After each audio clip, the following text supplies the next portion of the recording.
It's 6 p.m., so I think we'll go ahead and get started. And we will start with the Pledge of Allegiance, which is right back there. I pledge allegiance to the flag of the United States of America and to the republic for which it stands, one nation, under God, indivisible, with liberty and justice for all.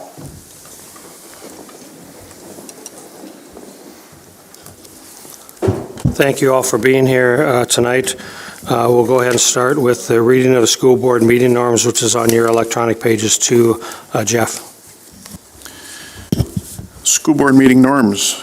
Be prepared, be on time, value and respect each other, exercise thoughtful deliberation and conversation, be professional at the board table and when visiting with the general public, speak up when the norms are not being followed, and advocate on behalf of students and keep the community in mind. Thank you. Let's move on to approval of the agenda. Dr. Brenner, do you have any additions or changes to the agenda? No additions. Okay. Can I get a motion and a second? So moved. Motion by Dr. Shab. Second by Joel. Assuming a roll call vote, all those in favor, please state aye. Aye. Aye. Opposed, no. Motion carries. Thank you. Let's move on to item 3, which is approval of the April 11th minutes on electronic pages 3 through 5. Were there any additions or corrections that anybody noticed with the minutes? Seeing none, can I get a motion and a second? We have a motion by Josh. Do we have a second by Dave? Assuming a roll call vote, all those in favor, please state aye. Aye. Aye. Opposed, no. Motion carries. Let's move on to item 4, which is public comments. So we are about to to convene into the public comment period of our period. Although state law does not require us to hold a public comment period, we've chosen to do so because we believe it is crucial for us to hear from our community members about their concerns and issues. Having said that, please note that the board is here to listen. The public comment period is not designed to be a discussion. Accordingly, please do not expect the board to respond to your concerns or questions at this time. I also want to point out that under state and federal privacy laws, we are unable to entertain any comments or questions about school personnel. Please note, however, we take personnel issues very seriously. On these matters, we would ask that you go through the appropriate administrative channels. Finally, we recognize that right now in our nation and our community, we are polarized on a number of issues.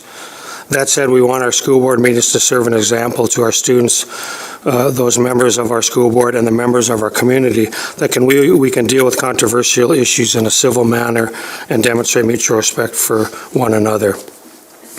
I ask that the speakers please address their comments to the board directly. Finally, I want to remind everyone that you can always submit written comments to the board in lieu of speaking during the public comment period if you do so. And in fact, oftentimes it's better for us because we have those comments written in front of us. We'll now entertain public comments. Each individual speaker is allotted up to 3 minutes. Our first speaker is Ron Barta.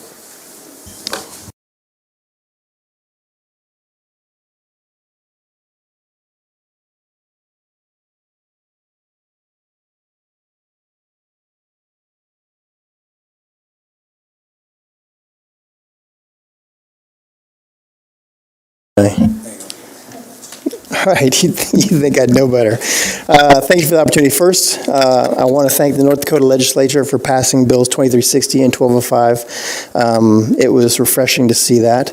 But what I'm here to talk about is very specific. Over a year ago, I used your policy and procedures to bring up an issue that was very controversial. There are books that demonstrated pedophilia, bestiality, and sexual deviancy. It was very clear and obvious the books should not be provided to 6th graders, that is at Schroeder Middle specifically, but it had to be brought to the attention of the school administration. The process required a review that demanded the school purchase more of the offensive books, which didn't make any sense to me. Instead of making copies of the sections that were obscene, the district required a cost process of over $10,000 just to start this process. Now it's $10,000 to this point because we're only halfway through this process, and it's taken over a year, which is it's a little frustrating. The specific requirement was that first the team, led by Mr. Brenner, was to read and identify if the books held some academic value. And it was refreshing to see that the report was that they didn't have academic value, but they identified that it had some value. The team was supposed to identify specific paragraphs, pages, and chapters that would justify keeping the books in our library. The responses did not validate that. The responses were responses such as, love is love, and it won many awards. I don't see that being a driver for keeping a book in our public library and being offered to sixth graders that talks specifically about doing some very bad things to young ladies and animals. And, of course, pedophiles doing things to young kids. But my favorite responses were the last two responses, and that is, they plagiarized Books A Million. Instead of saying, hey, I identify X, Y, and Z is why we should keep them, they said, copy-paste Books A Million. And there was another site they copied and pasted. But we paid these individuals to read a book that I don't even think they read. But that's neither here nor there, because I wasn't leading the team, right? But it did indicate two things. One, the books weren't read because they didn't give us any reason except a plagiarized comment from Books A Million. And two, the leadership providing the oversight of the team, we should have caught that. It took me 2 seconds to catch it. Just based off the way it was written, I said, wait a minute, that doesn't sound right. So the bottom line is, you now have an opportunity, board, to start the second process.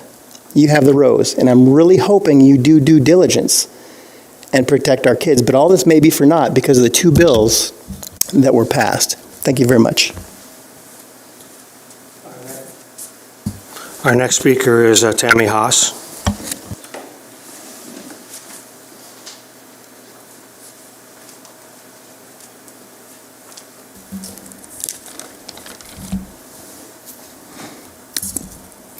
Good evening, Board. My name is Tammy House.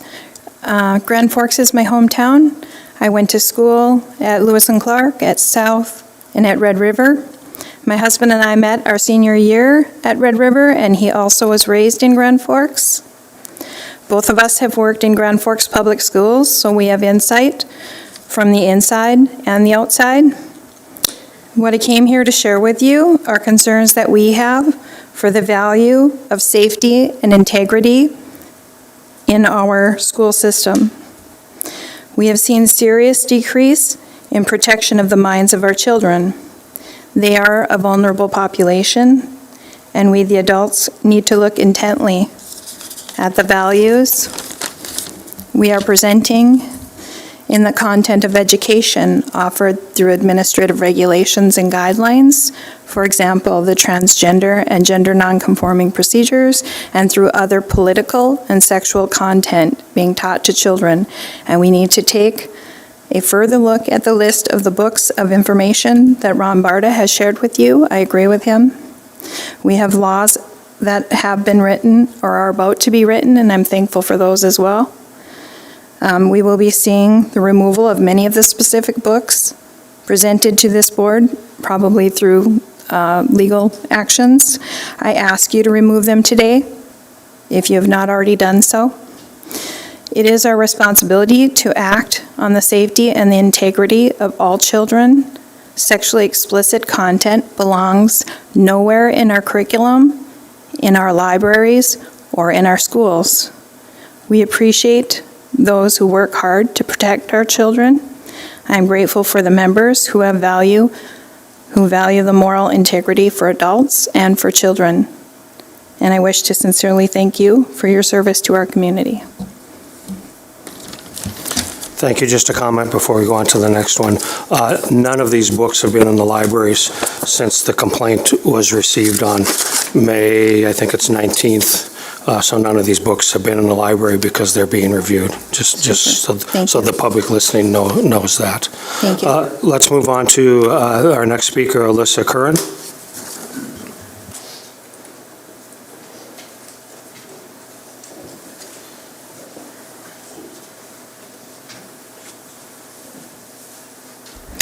Hi, I'm here tonight to talk about our special education workload and some concerns that have come up within just our department this year.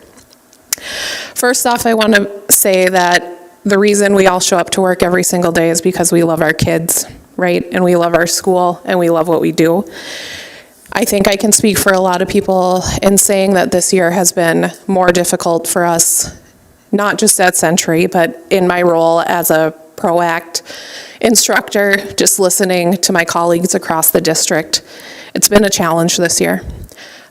People are exhausted, frankly, and it doesn't come down to the kids, right? Kids are getting harder in a lot of ways, but it's not that. Our workloads kind of are constantly growing, right? We're often asked to do additional tasks. Sometimes para supervision starts at as early as 6 a.m. for us. And the reality is we start that early because we love our kids and we want our staff to be ready to support our kids when our kids get to school, not when our contract starts, right? Sometimes our kids are there before our contracts start, and we have to be ready for that. We step up and we do what we need to do, and we've always done what we need to do because we love our building and we love our kids. Recently, we received some information that the plan is to add an additional 5 PFC positions to our district. We are not trying to discredit, I am not trying to discredit what PFCs do in our buildings. They do wonderful work for us. They do wonderful work with our kids. However, the people hired into those positions or potentially hired into those positions are veteran teachers, 5 veteran teachers. And what we know of veteran teachers is that they're important for our buildings, right? They keep our buildings afloat in a lot of ways, and ultimately pulling teachers into kind of more of those administrative roles, again, not to discredit at all what they do, results in additional strain to us as teachers, additional strain to building administrators, additional strain to classroom teachers, additional strain for our support staff, and ultimately, that trickles down and impacts our students. Our students deserve veteran teachers to teach them. Our students deserve to have that consistency in those teachers who love and support and have built a relationship with them. Ultimately, that likely means that veteran teachers or schools with many veteran teachers will need to be redistributed to assure that there are veteran teachers in every building. We understand that and the need for that, but ultimately it comes down to what's best for kids, and our kids deserve that consistency. Thanks. Thank you. Our last speaker is Nicole Weber.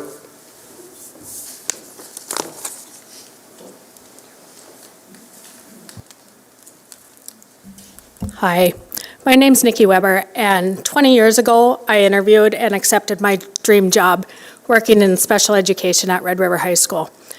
I still love my job. I still love what I do, but it's really hard to go to work every day feeling that you don't do well at your job because we're so overwhelmed and we're so overworked. And now with negotiations, we don't feel supported by our board. Right now, our department, our LD, ED, OHI students, we have 140 of them at Red River. We currently have 3 paras to support those jobs, one of which doesn't show up consistently. That makes it really hard and really overwhelming each and every day. It's hard to meet the needs in our classroom alone when we have adequately staffed paras, but when we don't have those paras, those needs get put back on us. Everything that's not being done in the classroom comes to us during our tutorial hours to support those kids. We have kids coming on our normal caseload in our tutorial. We're supporting them, helping them get their academics done. Then we have kids from the classroom wanting help because they normally would have help in the classroom. And maybe they need a test read. We have so many needs and it's so overwhelming. Also recently heard that there's a potential to hire 5 more PFCs. We're wondering what's the reasoning behind that, and where they're going to come from. Veteran teachers. My husband works construction, and I've learned from him that you need a solid foundation to make things work. Our veteran teachers are our solid foundation. If you take some of those away, where are we going to fill those positions? Who's going to come in and fill that? That's really concerning to us right now because we don't feel like we're adequately staffed. This year at Red River, we have 2 resident teachers. One is a veteran para and is amazing. She easily takes on her caseload of students and she gets resident teacher pay. We also have an international candidate that came to us, and she has the best of intentions, but she doesn't have the experience that our veteran para has, and she's getting teacher pay. She has experience teaching 3 to 5-year-olds. It's really hard to come to the high school and not know that curriculum and support the students.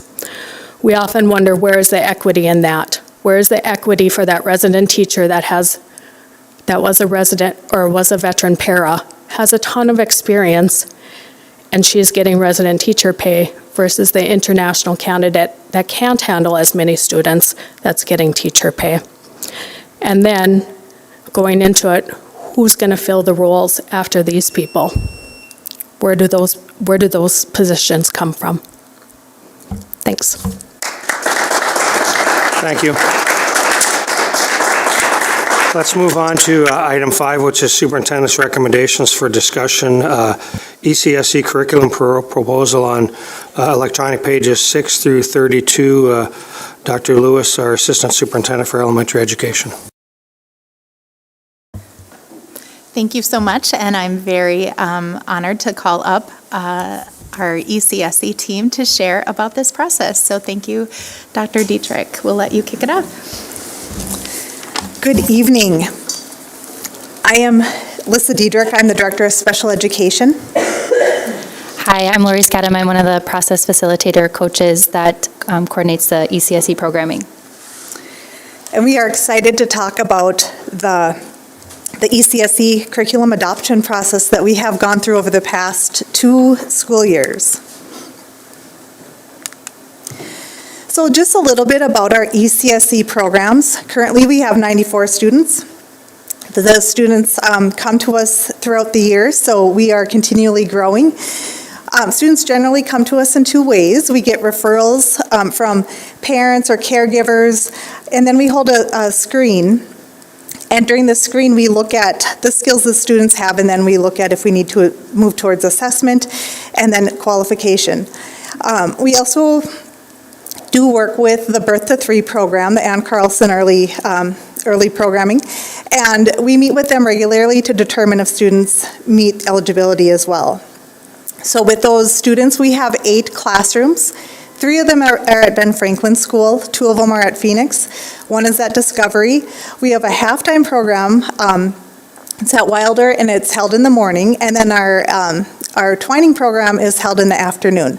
So students come to this from 8:20 to 11:20 or 12 to 3. And the program is held Monday, Tuesday, Thursday, and Friday.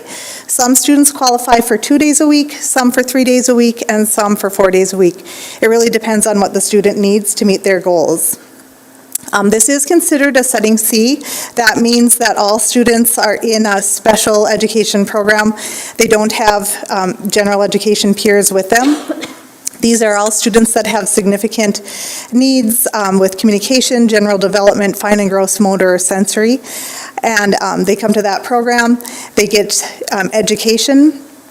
The SLP, speech pathologist, occupational therapist, physical therapist, hearing teacher, vision teacher, all of these providers also work with the classroom teacher to provide the programming the students need. The ECSE teachers collaborate regularly. Wednesdays are held, meetings are held. There's some collaboration time there as well. And you might notice between that 8:20 and 3 o'clock time, there isn't a prep time built into that day. So Wednesday really serves as some prep time as well. Interesting to note is the ECSE teachers have never had a curriculum. Previous to today, they have really looked at the student needs, student goals, and then they have come up with a different different resources to meet those needs, but they haven't had a consistent curriculum. All right, so I'm going to talk a little bit about the work that we've done to get to the point where we are at today to share with you. So here's just kind of a summary. First, the ECSE teachers collaborated to define priority standards from the North Dakota Early Learning Standards. And then the next step was to dig into potential resources that aligned with these standards. I also did some collaboration with ECSE leaders across the state to kind of ask them what curricular resources that they were using, just to give us kind of a starting point. So based on that work, there are 4 ECSE teachers that have piloted the curricular resources, and the recommendation that we have today is that we adopt the Learning Without Tears Get Set for School curriculum, which is why we are here today to talk to you about this. All right, so to get started, the components of the Learning Without Tears Get Set for School includes both traditional and online and digital teacher materials. There's also student workbooks, as well as online and digital student resources and activities. There are intervention and reteaching supports, assessments, and each day includes 4 lessons from the areas of language and literacy, readiness and writing, numbers and math, oral language, science, and social studies. So for reviewing the teacher materials, this resource targets all of our identified priority standards taken from those North Dakota Early Learning Standards. It's comprehensive and provides a scope and sequence for each unit. All 4 of the teachers piloting it, as well as myself and Heather Chatham, have attended a virtual professional development that provided guidance on implementation, as well as how to utilize the digital materials that go with it. So there are both physical and digital resources included with it, like I said. So the pre-kit is an interactive teaching tool that has the daily lessons organized, so teachers are able to log in and have the lesson accessible, have access to all the videos and any songs that might go with the lesson as well. So for the student components, there is really a multisensory approach to learning within this resource. So there are songs and videos that go with each lesson, as well as hands-on activities.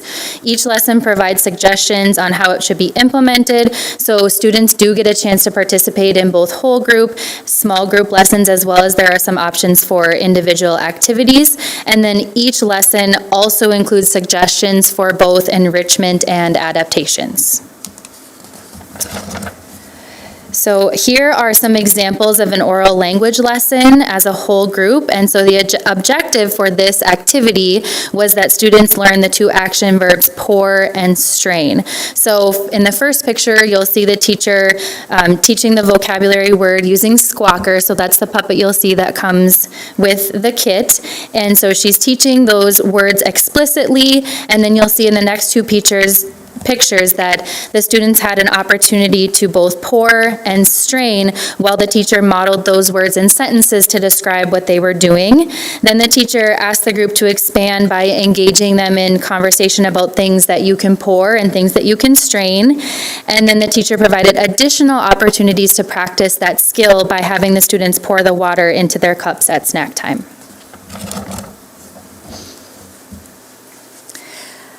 Diversity is a very important piece of any curriculum adoption, and that early childhood special education is not any different there. The Learning Without Tears company really works hard to remove any biases or generalizations, stereotypes, or misrepresentations from their materials.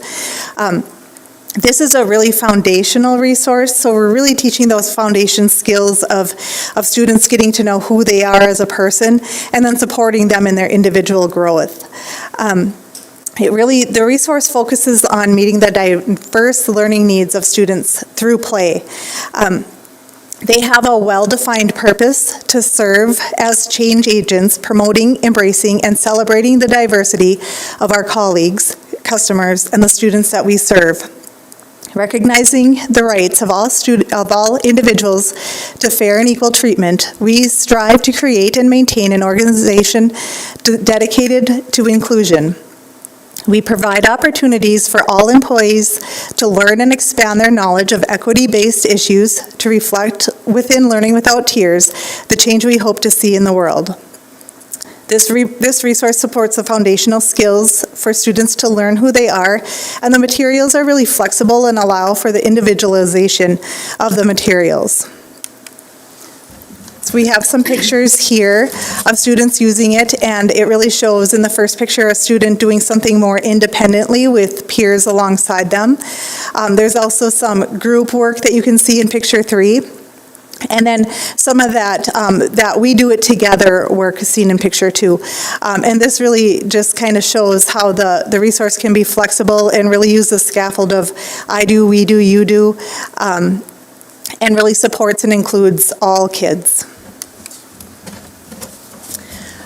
All right. So the next area that we'll talk about is assessment. And so this particular picture shows a student, oh, sorry, go back one more. This particular picture shows a student recreating Matt Man, and this is a storybook character that students learn about as part of that readiness and writing. So there are several types of assessments that are included within this resource. So there are benchmark assessments that can be used at the beginning, middle, and end of the school year to provide a snapshot of the student's skills. There are unit assessments that can be administered like the benchmark assessment, but at the end of each of the 6 units. There are also classroom observation checklists that can be used on a weekly basis to monitor how students are progressing towards achievement of specific skills. And this can also help a teacher do any revision of their teaching to meet their students' needs. And then at the end of each lesson, there is a check for understanding question that appears to really help the teacher evaluate the student's understanding on the spot. So here are some examples of how the ECSE teachers have assessed their students' knowledge. So this first picture shows an example of a student creating the letter P after a small group lesson where the teacher provided a model. And so now the teacher is able to see what the child is able to do when they're back at their table spot. In the second picture, the teacher is observing the students apply their knowledge through play. So there are 2 vocabulary words listed there that they talked about in a whole group lesson. They are now going and engaging on their own, and the teacher is able to make those observations of what they're doing. And then the last picture, we can see that a student is independently creating an A-B pattern with beads after a numbers and math lesson.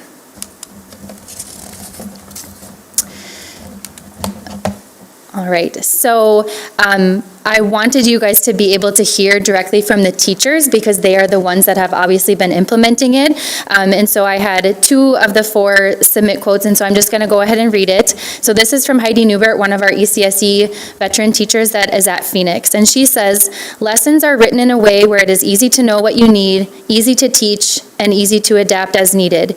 Each of the 4 daily lessons have ideas for support and enrichment, and themes are age-appropriate and engaging for children. I am excited that all classrooms will be teaching the same material, so it will be easier to collaborate. And then we have another quote from Kendra Tom, who is one of our ECSE teachers at Discovery. And she says, the Get Set for School curriculum allows for explicit instruction of early childhood skills through a play-based, hands-on approach. I have really enjoyed how engaging, purposeful, and fun the lessons are for my students. I appreciate the many options for differentiation within each lesson. The curriculum includes many materials, manipulatives, songs, and books that allow the lessons to be implemented effectively and purposefully. So some overall thoughts about this curriculum. This curricular resource is aligned with the North Dakota state standards as well as the priority standards identified by our ECSE team in the Grand Forks schools. This curricular resource is comprehensive. It provides a comprehensive scope and sequence of learning for preschool age students. It has suggestions for adaptations and accommodations, as well as resources for teaching whole group, small group, and individual lessons. It has diverse linguistic learning needs for students that has that as a consideration. The resources include daily, weekly, and periodic assessments. And the resource uses multiple means to assess student learning. After all the crosswalk we have done in consideration of the different curricular resources, we are proposing to adopt the Get Set for School. Are there any questions? Thank you. I thought it was so appropriate that early childhood teachers use a smiley face to disidentify people. That was just appropriate, I thought. Questions, comments, board members have? Go ahead, Dave. Just one clarifying question. Thank you for the presentation, by the way. You noted 94 students and counting. Is there a trend that we're seeing? Do we anticipate this to be stable, growing? Could you just speak a bit about where we're at within the district? Sure. So this is my first year in this position that I'm in right now. I am a speech language pathologist, but I would say the and counting is because we are constantly getting referrals from early intervention. We have those monthly selective screens. I would say we are seeing more people participating in those selective screens and participating in the process after the COVID-19 pandemic. So we do have a lot of students that are transitioning into kindergarten, but for sure there are other students that are coming into the programming, so yes. Thank you. Other clarifying questions or comments? Go ahead, Cynthia. Since you mentioned the number of students, how many staff? Did you tell us what the student-teacher ratio is for this program? Sure. So like Dr. Dietrich said, we have 8 classrooms. Each classroom has 2 paraprofessionals. Some classrooms have 3 paraprofessionals. It just kind of depends on the needs of students. We do have some students with very significant medical needs, and so we staff those rooms differently. So I would say anywhere from 10 to 16, just kind of depending on. Sometimes when students move during the year, that might be, if I'm looking at placements for students that are coming in, that would be where I would put them. So I will say that some of it is fluid during the year. So are the teachers fluid? So you've got on your about ECSE, 3 hours per day. So the kids are coming 8:20 to 11:20 or 12 to 3. So the teachers are teaching different kids in the afternoon, and so they have, so what's the kind of the average number of kids then at one time? Sure. So I would say anywhere between 5 and 9, 5 and 10, just kind of depending on, and you're right. So there's an AM section and a PM section. And placement is really determined on student needs. Oftentimes the younger students, the 3-year-olds, take a nap in the afternoon. So we do try to place those students if they're still napping in the morning so that they're able to get their instruction in the morning and then take their nap in the afternoon. So that 12 hours per week is considered full-time, and that would be the maximum amount of time. And like Lissa said, it is a self-contained setting, so we have to look at that least restrictive environment, so providing them their supports, but also not restricting them access to any other general education opportunities that they might be participating in. Also, the class sizes grow throughout the year, so we tend to start on the lower side, more the 5. This time of year, we're up closer to that 9 as students come in throughout the year. There's a little confusion in the packet. It talks about being brought for approval tonight. That was a mistake. It's being brought for discussion tonight, and then it'll be brought back at the next meeting for approval. That way you'll have some time to digest it. So sorry for the confusion in the packet. Go ahead, Amber. I have a couple questions. Can you explain what type of students are eligible for this program? Like, how would that differ from a Head Start student per se? Students in early childhood special education have a 25% delay in 2 areas or a 35% delay in 1. So we really look at the global development. Yeah. Many times students that are coming into the early childhood special education program, we're not quite ready to say they're in one disability category or another. We use non-categorical delay often, and that just allows us time to get to know the student, their needs, and really serve the child as they need to be served without putting them in a category. And is that based on like parent thought, and then they are connected to our resources? Is that by a provider, or they maybe in Head Start and they've been identified as maybe a good candidate for this program? How does that work? So we do actually have an early childhood special education evaluation team that includes an ECSE teacher and a speech language pathologist. The number of referrals that we were getting was pretty significant. Like Lissa said, we do take referrals from early intervention, and that process starts at age 2 years, 7 months.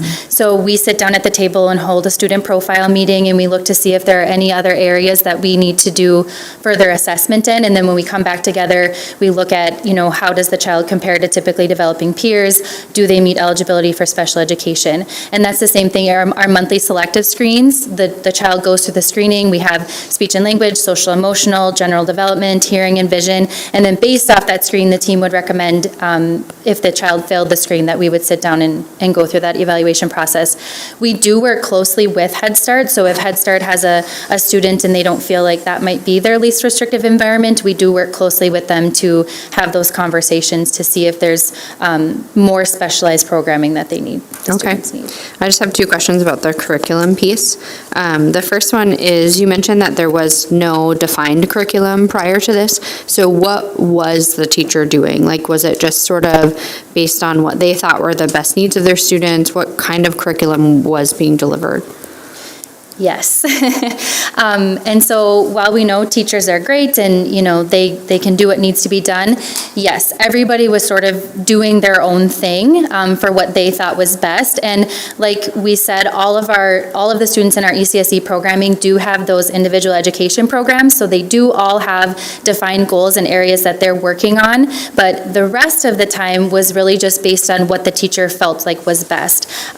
We have done a lot more collaboration as a group this year. Gotten together as a professional learning community, and there really is that want to all be on the same page and to be doing the same things and to be collaborating in that way. So. Okay. I saw you thoroughly describe some of the assessment pieces and things like that. So thank you for giving us a good insight to that.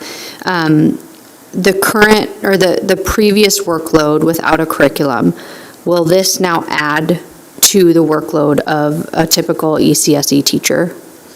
So we definitely wanted to take that into consideration. And when I was meeting with the ECSE teachers and we were talking about what do we want to see in a curriculum, that was one of the things that came up, something that's not a lot of prep.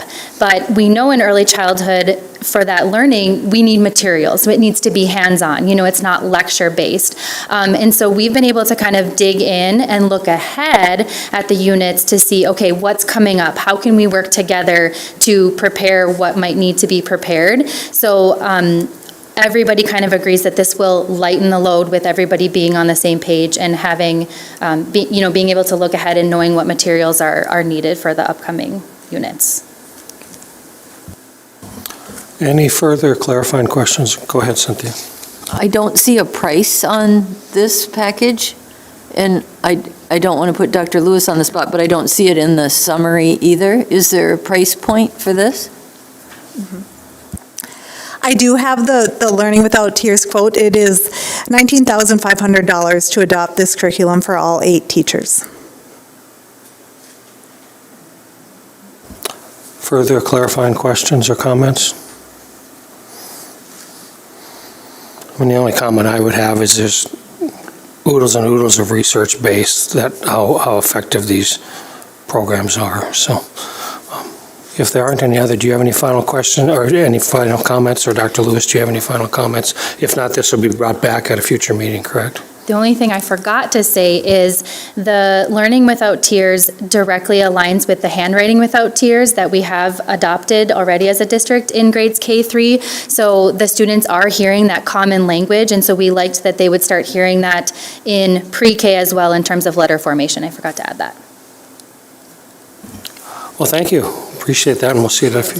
Oh, I'm sorry, go ahead. I just PFC, it was referred to in the public comments. I just don't know what that stands for. Could you define that acronym? I know it's not part of this, but maybe there's a PFC involved in this package deal too? I don't know. PFC is Process Facilitator Coach. Lori is a PFC. Our Process Facilitator coaches come beside and help our teachers implement and plan and really help them through the special education process overall. Thank you, and we look forward to visiting about this at a future meeting. Thank you. Thank you. Let's move on to item 5B, which is legislative update, electronic pages 33 through 39. Dr. Brenner. Thank you, Dr. Lunn. In front of you on page 33, just want to give you a couple of updates. I'll go through this memo and then update you on some recent legislation that has to do with the governor signing bills. So House Bill 1532 is the voucher bill, and you'll be happy to know that the governor did veto that last Friday, but that doesn't mean our work is done. It will, I haven't caught up to what happened on the floor today, if anything happened on the floor. Relative to 1532, but the governor's veto could be overridden if there are enough House votes and enough Senate votes, and initially that was not the case. But if there's any momentum gained, that could be flipped. So I spent my weekend contacting legislators out of the Grand Forks area, and I will say that some are holding firm on their belief that a voucher is important, but I would say that our conversation was respectful and diplomatic. And then those who are not supporting House Bill 1532 will continue to not support it. So the next one, Senate Bill 2284, that's a per pupil payment. We just really need to keep our eyes on that and keep our ears open. And you'll see that we just need to make sure that we're constantly in contact with our local delegation in Bismarck. So 2260, the Parent Rights Bill. If you haven't dug into that bill, that would be scary for our educators. If our working conditions aren't difficult enough, now we'll have parents taking a look at teacher lesson plans, reviewing those and perhaps even recommending what should be taught and how something should be taught. So that's the lane of a teacher, that's the lane of an educator, that's not the lane of a parent. So please contact our local folks and let them know how you feel. 2360 is the library bill. We just had a little conversation about that tonight. This did have a do not pass out of committee, and we want to make sure that this doesn't cross the finish line. So there is a second bill. If one of the library bills would go forward, we'd be a little more supportive of 1205, but certainly not supportive of 2360. And then finally, House Bill 1158, that's the property tax income tax bill. That is all tied to our school funding formula. So we need to pay close attention to it. Right now, as it stands, there's a 3.5% in year one coming our way and a 3% in year two. And in my notes, I said we would deem this as a regression bill, given the inflationary factors. So we know that we want to do much better for all of our staff. And when I say all of our staff, I'm talking about our classified side of our house and the certified side of our house. And I know we're right in the middle of negotiating with our teachers right now. And we want to do well. And I believe this board has been committed to that. But we need help from the state. And that's where I'll leave that. I'm just looking at any updates that came through on Friday. Nothing that really changes anything that I just said. I would be open to questions or comments. Clarifying questions or comments from board members? Go ahead, Cynthia. Just one question. So when you send out, email or call, I've just been calling the people I elect, I didn't elect them all, but that are in my district. Sorry. Is that appropriate? I sometimes do reach out to those that I know that aren't within my district. What do you think is the best practice? I think because every vote matters, it would be important to reach out to all. And you can indicate what district you reside in, that's fine. But I don't think anybody in Bismarck's offended if you cross a line and communicate with somebody outside your district. Thank you. Other clarifying questions or comments for Dr. Brenner? Thank you, Dr. Brenner. Let's move on to item 5C, which is the Grand Forks Virtual Secondary School on electronic pages 41 through 49. Ms. Galach, our Associate Principal of Secondary Education.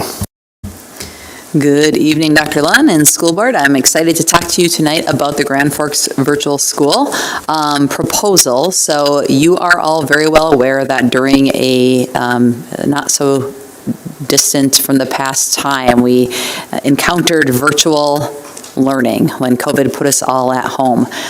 Through that process, we learned an awful lot. We learned what worked well, we learned what didn't work as well, and since that time, our colleagues across the state in the larger school districts have stood up what we are considered, that are considered virtual academies. What is a virtual school? In a nutshell, it's just that. It's an online school where students have to embark in all of the same core curricular standards, same core classes, earn the same number of credits. They just don't sit physically in one of our buildings. It is a school that the state requires to be accredited, just like our physical campuses do. It's assigned a state ID number. It has administration. It has teachers, highly qualified teachers. It has rigorous curriculum. So the interesting thing is somebody asked me before, well, what's the address? The address is the cloud. So it might seem like a little bit of a far-fetched concept, but I think, again, during COVID, and if you think about many of our young students and our adults who are engaging in asynchronous and synchronous coursework at higher education, we know what works and how this sort of learning can work well. Why a Grand Forks virtual secondary school? So as I mentioned before, we learned some lessons during the COVID-19 pandemic, and since that time we have really been working, especially at the secondary level, to stand up what we call additional pathways for students to achieve graduation. We have talked before about some of the trials that our students are facing these days, some of the barriers that may be in the way of their learning. Some of those barriers and those trials have been exacerbated by the pandemic. And so as a secondary administrative team, we have continued to brainstorm what else can we do to offer kids choice in their progression towards graduation. Virtual education does have a place in our choice-ready state requirements. There is a checkbox as far as a student who is going to prove themselves as college-ready and career-ready. That online learning component allows them to check one of those competencies, so there's support there. It is a modern teaching and learning modality, like I said, that you can find not just in public school systems, K-12 school systems, but in higher ed. And how many around the table here have taken an asynchronous or an online professional development opportunity in the last several years? Pretty much everyone except Bill. Bill has not learned any. Just kidding, Bill. Yeah, you're retired now. You don't have to have those continuing ed credits. But it is, we know that, it can work well and it can certainly serve a purpose. We have some students currently in our public school system that I'm just going to be transparent with you on that we have had a hard time re-engaging. Getting back onto our campuses since COVID. There are students who have strong anxieties. There are students who have medical concerns, and just coming on to a campus where they are exposed to, potential harm is just not for them. And so we have been using creative mechanisms to reach those learners, and we haven't gotten them all hooked back in yet. There's a huge opportunity in this virtual academy for that sort of thing. We've also had a higher population of students engage in homeschooling, and many of our homeschool families, prior to enrolling in those roles, at least at the secondary level, have reached out and asked us, is there an online opportunity through Grand Forks Public Schools? I'm convinced that if we do this right and do this well, we will capture back some of those students that we really want to be engaging with us as local learners. And finally, I think that you've recognized by now that our governor, Governor Burgum, has continued to endorse alternative pathways and creative pathways and innovative pathways in education, and that can transpire on our campuses with new courses and innovative coursework. It can transpire in how we look at credits and credit accrual, and it's certainly a virtual component has been endorsed by his office. And in fact, we were encouraged by the Department of Instruction to take a look at this because we are one of the remaining big school districts that doesn't have a virtual academy stood up presently. So the idea in front of you is this, and I'm going to emphasize the fact that this is just a construct right now. There are not final decisions made on these things. There's still work to be done if the board agrees that we should proceed in this direction. But what we're looking at right now is really focusing primarily on a 9 through 12 grade virtual option, full-time virtual option for any student who wishes to engage in that sort of learning environment. In order for us to onboard a student into that environment, we would want to make sure that we're having direct conversations with families. What does virtual education look like? What are the student requirements? What sort of attributes would allow a student to truly be successful in that online environment? Again, during COVID, we learned that online learning is not everybody's best mode of learning. We've also learned that some kids can truly excel in that environment. So we want to make sure that people are going into that opportunity with eyes wide open. We're looking at a semesters-based commitment, so we're not looking for, the 8th week in school that Mr. Berger's kid gets super frustrated and mad at Catherine Galach, so therefore they want to switch to online learning. We want to make sure that we are setting kids up for success and progressing towards graduation, so there are going to be start and stop points in which they can transition in or transition out to that academy. We're going to have set criteria and checkpoints along the way, so it's not like we'll just say, hey, Ryan, here are your 7 classes. We'll talk to you in 4 months. We'll make sure that there are adults monitoring Ryan's progress, that we are connecting with him on a weekly basis, that if he is falling behind, we are making sure we're putting in support so that he can stay on pace. So this is not just a fully independent contracting event for our young learners. And then we want to entertain the idea of kind of what we call one-off courses. So currently we are actually executing that in our system, that if there is a student that really is interested in taking, I'll use music for an example, orchestra class, and that conflicts with another class that they really want to take because they have interest in as well. We have instances where we have allowed students to enroll in the North Dakota Center for Distance Ed or take an online version of that class currently. So this would allow us to make that a more consistent process instead of kind of finding where the best fit is for the class. We'd have it underneath one house and be able to meet those needs. At the middle level, we are going to suggest a different type of hybrid option, which means that because of the developmental age of our middle level students, there will not be many, if any at all, that we would recommend for straight up full-time virtual learning, unless there are some extraordinary circumstances there. And again, we'd vet that with the families. But at that age, we really want to make sure that kids remain socially connected and that teachers remain connected to them as well, just for their own developmental milestones to be met.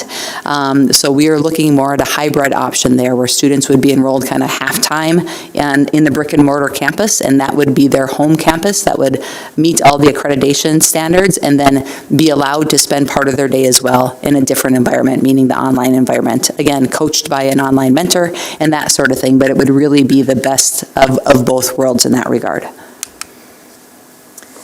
As far as the online platform goes, as I mentioned before, each student in there would be assigned an advisor, a teacher mentor. Each teacher mentor would have a caseload of students that they are required to check in with at least weekly and to be there to provide them on the spot tutoring if they get stuck in any of their academic progress.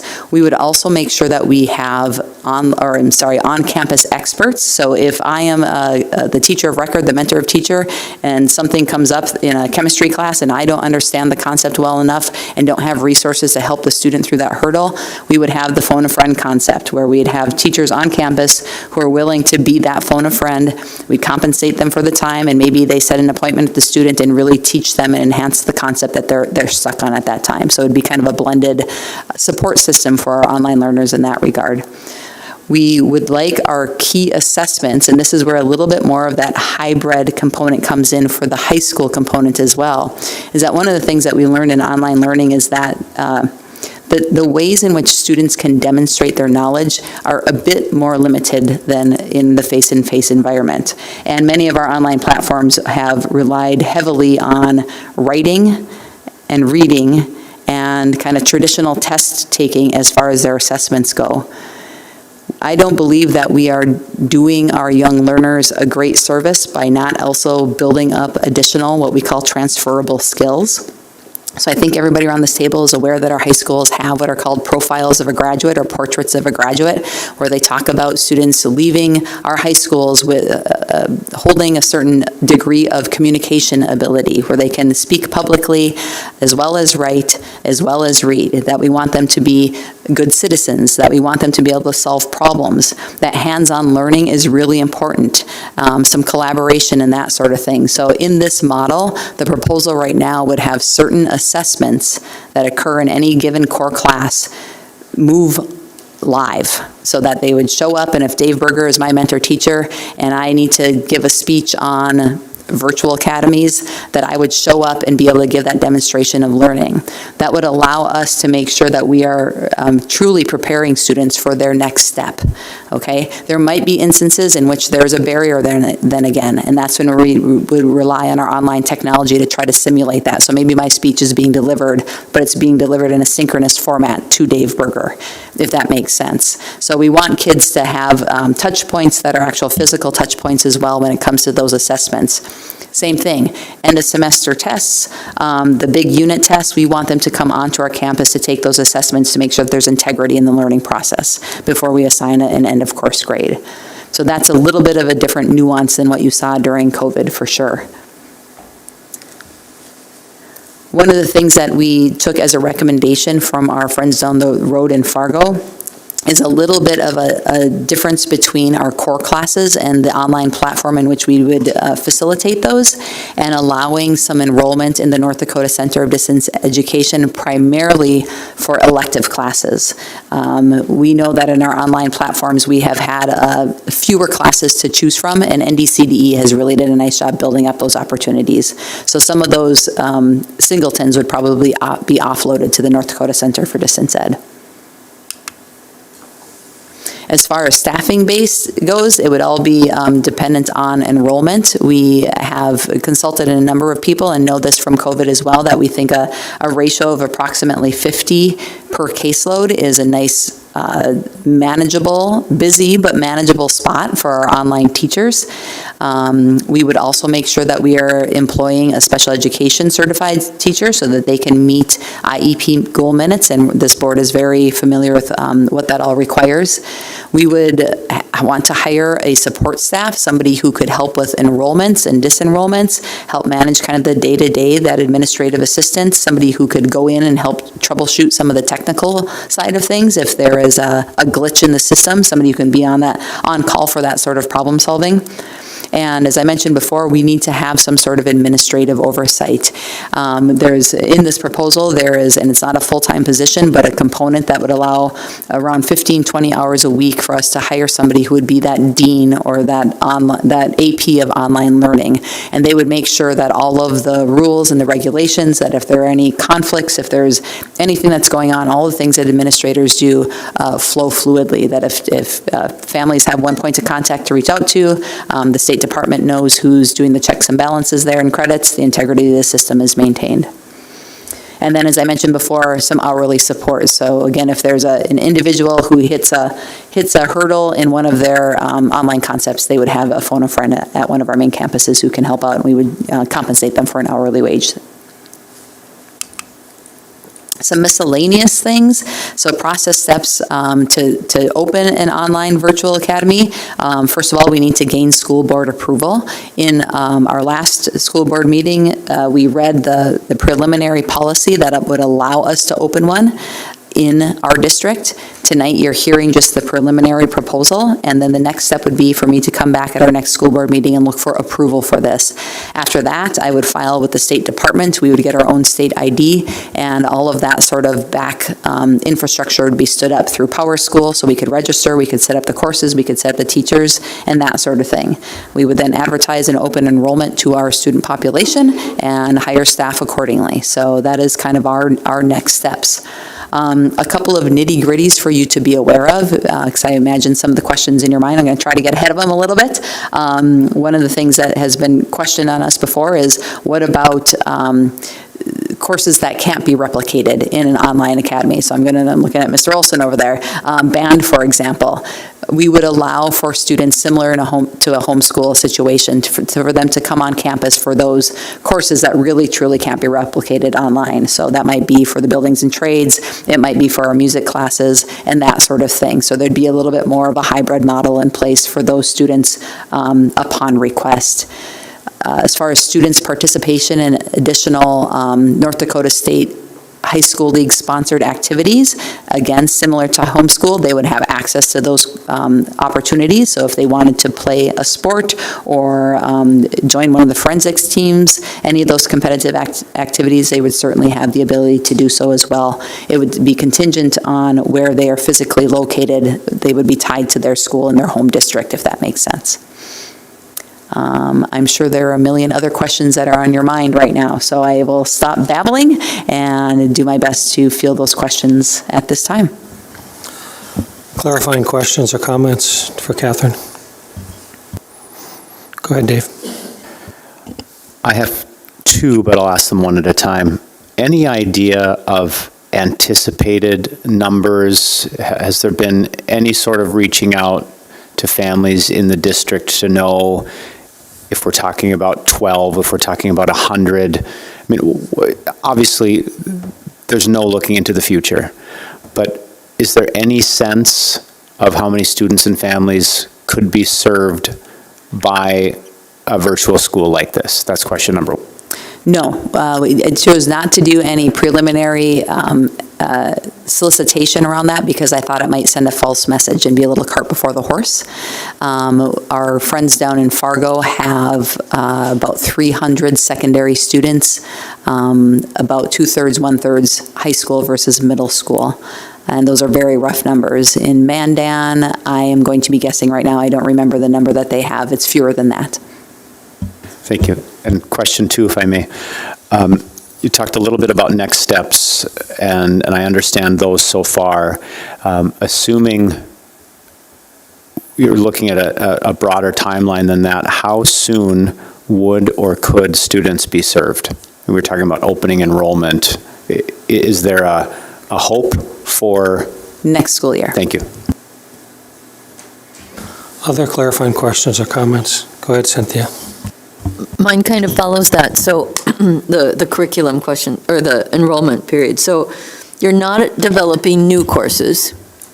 You're basically adopting or adapting current courses to fit an online environment. Bless you. Did I understand that correctly? Yes, so we currently use an online software or online course platform called Edmentum. I am not convinced that Edmentum will be our online courseware next year. We're actually exploring some other options. Whether or not we go with Edmentum or go with another company for that basic core coursework, we will go in there and make sure that we compare them to our current course standards and requirements and augment that curriculum if needed. All of that said, that kind of pre-packaged coursework will align directly with our state standards, required standards for each given course. Okay, so then my next question is, do the student, and I apologize if you answered this question, are the students are they having any student-to-student interactions? It's just all by themselves or with a teacher or mentor teacher? There's never any, are there group work opportunities? So Joel and I are going to team up and study something? That's a great question. Really, that is contingent upon the needs of the kids. During COVID time, we had requirements for kids to attend what we called an advisory period at the secondary level, where we did bring groups together throughout the course of the day to make sure, again, that we were having checkpoints and check-ins and that sort of thing. What we found for our high school kids is that their attendance wasn't as great as the middle level, which is why we want some of our middle levels to get that socialization on campus, right? At the high school level, there were some kids that we ended up clustering up for study groups and things of that nature that we had advisory with, and then our online mentors found that others engaged with them more directly and made sure that they had those social touch points that way. So it really is going to depend on the needs of the student. Any other? Go ahead, Ryan. I have a little bit of experience with this because I'm currently enrolled in an NCDE physics class. And I know the curriculum for on that one is basically the coursework is you get 30 assignments a unit, and there's 3 units in each semester. And so basically the assignments, you read a couple of pages of what the quiz or the lab at the end of the assignment's going to be about, and then you just do the lab or the assignment. And you can choose to meet with your teacher/advisor if you want. There's like places where you can sign up for a lot of times, like 15, 30, and an hour sessions to if you're struggling or you have a question. And I feel like a lot of students will not take advantage of that, because if they are struggling or they do have questions, it's an online class, they'll just put it off, or they have access to the internet and stuff like that. So like with this curriculum, is there like, and I'm sorry if this was already in the presentation, like mandatory meetings with your advisor/teacher so that that doesn't really happen? Yes, we are going to require students to meet at least once weekly, and at least once weekly is the key there, with their advisor so they can do progress checks and that sort of thing. And the advisor will also be monitoring their progress more readily. The difference in NDCDE is the teacher of record and the teacher who's monitoring that is not a Grand Forks Public Schools employee, so that's a little bit different dynamic there. But I believe NDCDE can allow access so that our in-house advisors can monitor their progress as well and intervene when they need to. So I mentioned something and just kind of briefly about pacing checks. Those would be one of the key requirements of our online teachers and mentors. Other clarifying questions? Go ahead, Dave. One last one, I promise. One other thing that COVID revealed for me, and maybe to others as well, is how many other safety nets, if for lack of a better word, the school district provides to our students and families, and how there were some challenges to meet those needs when we weren't meeting in person. So rather than operate under assumptions, could you just talk for a moment about how all student needs are met? Are we using the counseling team at the geographical school for those pieces? Are there, in the same way that we'll be talking about mandatory checks on the curriculum side, are there ways to connect with families? Has this been done in Fargo before? How do we make sure that when we're talking about serving all students, it's also about serving all the needs of all of our students the best we are able to? Great question. Thank you for asking. So by serving students, we're also serving their families. And that's one of the things that we did, I think, really quite well during COVID, is that when we saw concerns pop up, if it's academic, if it's social, emotional, if it's mental health related, we had those family collaborative conversations. We have their contact information. We reach out. We also have, and it's not the best, it's not maybe what you're looking for, but we do have technologies that allow students currently at our physical campus to engage in mental health therapies through an online platform. I don't know, Dr. Lund, if your clinic does any sort of online consulting, physical consulting with people, but that is a mechanism that we know how to execute. And you are correct, Dave. We have all kinds of additional resources in our community that we are piped into. So it would be a matter of referring, whatever is keeping a student from wanting to come on campus doesn't mean that that's going to keep them from wanting or being able to go elsewhere to seek additional support and help. Thank you. Amber? I have a couple questions as well. So let's say a military kid or someone playing out-of-state hockey leaves. Frequently that happened in my high school where they would play for juniors or whatever. Could they continue their education if they're another state? Let's say they left in April and they wanted to just like supplement, or do they have to physically be in the state or in the city? They have to physically be in the state if we're going to claim state aid, and currently there'd be a two-part process. So opening next year, students in Grand Forks Public Schools, which includes students who applied for open enrollment in area districts, would be eligible to enroll in the virtual school. The following year, if students in our geographical region, and we get to decide what that means, I think we have a pretty good precedent set by surveying our communities of Emerado and Thompson and all, the surrounding areas in which physical open enrollment can occur. If students there apply by the timelines, which is in March 1st, they could be then open enrolled in our virtual academy. There's a bill that's going to the governor right now. It's Bill 1376 that would actually open up open enrollment in virtual academies to any student in the state of North Dakota. That does not cross state borders, however, because that's where state aid conflicts. Okay. And then, is the goal for the student to get back into the classroom, or is this completely like, if this is the path of the student, we want to be able to offer any type of pathway that would allow the student to learn best? It depends. It's the latter. So there might be some students who need this temporarily for one reason or another, and their goal is to get back into a main campus. And there might be, for some students, this might be just their trajectory. And in our neighboring schools, well, they're not really neighbors, in our down the road schools, they have had students who have continued through and then actually graduate. And that's another thing that you should be aware, that the graduation would be from the GFPS. It would not be from Red River. It would not be from Grand Forks Central. It would not be from community high school. It would be from the GF, that acronym that I'm going to lose track of right now in my mind. We could still allow them to physically walk in one of our commencement ceremonies and just, indicate differently that their diploma is from a different entity or different school in our system. But that would all be taken care of. Their transcript would reflect their attendance as an online academy. So you mentioned community. I think, unfortunately, sometimes the image of community is that's where the troubled kids go, right? And we know that that's not true, but how do we utilize this type of school to really put out there that this is an option, not just someone's having a bad situation or a bad time, so they're just gonna sit at home and do school? Yeah, I mean, that depends on, that's then on us for the kind of the marketing campaign. How do we advertise this? How do we make families aware that this is an opportunity for their children? And then how do we make sure that they have enough information to make a wise decision?